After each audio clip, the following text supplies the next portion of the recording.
Assalamualaikum warahmatullahi wabarakatuh. Rekan-rekan setanah air, apa yang terjadi antara Eiger dengan konsumennya, Dian Widianarko, itu bisa dilihat dari perspektif hukum. Jadi bisa dianalisis dari segi hukum. Nah, rekan-rekan, tampaknya memang Eiger ini ada dua hal yang tidak mereka pahami, yaitu pertama, mereka tidak memahami hukum bisnis ya. Yang kedua, tidak memahami dan juga tidak menguasai komunikasi bisnis. Nah, dua hal ini padahal sangat penting bagi sebuah perusahaan, apalagi perusahaan yang mempunyai branding yang kuat seperti Eiger. Artinya bagian legalnya itu harus menguasai soal-soal hukum bisnis dan juga menguasai teknik komunikasi bisnis. Karena bagaimanapun jangan sampai komunikasi dengan konsumen ini malah kontraproduktif atau merusak citra perusahaan seperti yang dialami oleh Eiger akhir-akhir ini. Rekan-rekan setanah air, surat teguran dari bagian legal Eiger ini jelas memang menunjukkan satu keanehan dari segi hukum, yaitu Eiger ini dengan konsumen yang namanya Dian Widianarko ini tidak mempunyai hubungan hukum. Jadi hanya sekedar Eiger sebagai produsen, kemudian Dian sebagai konsumen yang membeli produknya. Tetapi di antara mereka tidak terjadi hubungan hukum, yaitu semacam perjanjian kerjasama, misalnya kerjasama untuk mereview. Nah, jadi kalau kemudian Eiger mengirim surat teguran kepada Dian Widianarko yang mempunyai akun YouTube Dunia Dian dan mereview salah satu produk Eiger, yaitu berupa kacamata. Nah, itu dilakukan oleh Dian atas inisiatifnya sendiri dan barangnya juga dibeli oleh sendiri. Jadi suka-suka dia mau videonya seperti apa juga, toh dia membeli barang sendiri, kemudian juga tidak mempunyai keterikatan dan kewajiban kepada Eiger. Nah, sementara Eiger sendiri mengirimkan surat teguran seolah-olah menunjukkan di surat itu ada kerjasama, sehingga seolah-olah Eiger berhak mengatur Dian videonya itu harus begini, harus begini, harus begini. Sampai ada kalimat klausul supaya diperbaiki videonya atau dihapus videonya. Nah, ini kan satu keanehan yang menunjukkan Eiger tidak memahami hukum. Jadi di dalam pasal 28 Undang-Undang 45 ya, bahwa kita sebagai warga negara ini mempunyai kebebasan untuk mengemukakan pendapat. Jadi pasal 28 itu bunyinya begini: kemerdekaan berserikat dan berkumpul, mengeluarkan pikiran dengan lisan dan tulisan dan sebagainya ditetapkan dengan undang-undang. Nah, sekarang dilihat saja kontennya akun Dunia Dian ini, yaitu akunnya milik Dian. Apakah kontennya itu mengandung unsur penghinaan atau pencemaran nama baik atau tidak? Memang di dalam undang-undang di Indonesia ada yang disebut dengan Undang-Undang ITE, yang pasal 27-nya itu diantaranya berbunyi begini: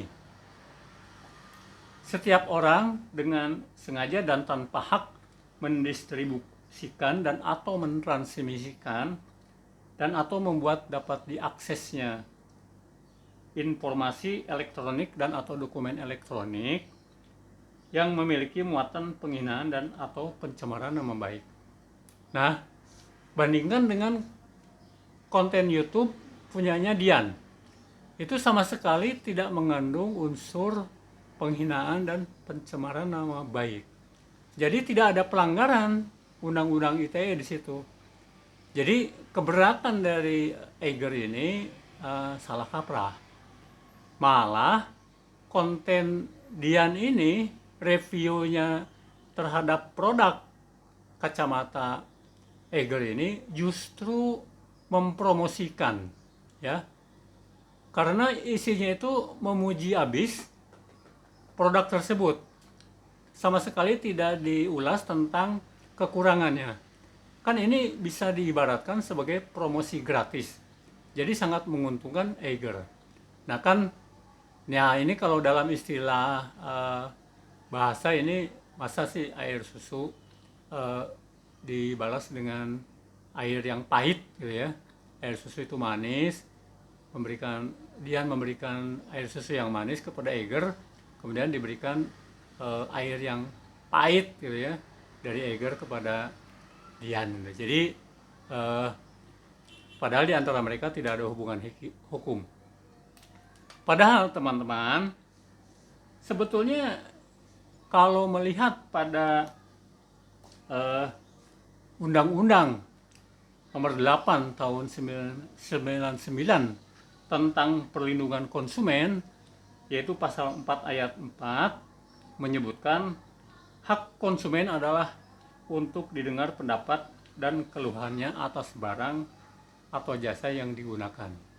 Jadi sebetulnya kalau Dian ini mau mengulas sisi kekurangannya terhadap kacamata produk Eiger ini juga sah-sah saja. Yang penting kan tidak ada unsur menghina dan mencemarkan nama baiknya. Jadi itu hak konsumen untuk didengar pendapatnya atau keluhannya. Nah, ini yang tidak dipahami oleh pihak Eiger, yaitu aspek legalnya, hukumnya. Jadi kebablasan mengirimkan surat yang seakan-akan membungkam kebebasan berekspresi Dian gitu. Kalau kemudian CEO-nya kan memang sudah minta maaf nih. CEO-nya minta maaf kesalahan yang dilakukan oleh pihaknya. Nah, cuma permintaan maaf ini kan ada email-emailnya. Jadi maksudnya itu Eiger ini mau memberikan masukan terhadap Dian dari segi videonya.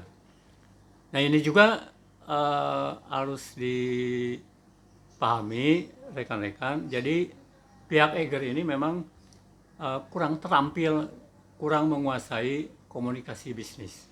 Kalau mau memberikan masukan terhadap konsumen tentang video atau review, ya mestinya tidak begitu caranya gitu kan. Malah harusnya dirangkul dulu semua YouTuber yang mengulas produk Eiger, kemudian diajak berdiskusi bagaimana baiknya. Jadi jangan menunjukkan seolah-olah perusahaan yang sudah punya branding ini punya kuasa untuk menentukan segala-galanya. Padahal konsumen dimanapun adalah raja, karena dia adalah pembeli. Produsen itu hidupnya dari konsumen. Jadi harus dimanjakan gitu, jangan disakiti dengan cara-cara seperti itu.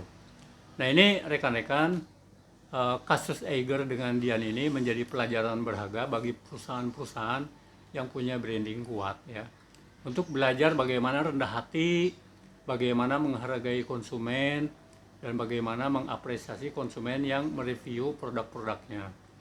Demikian ulasan saya dari 10 menit bedah hukum. Salam independen, salam merdeka. Cecep Burdansa.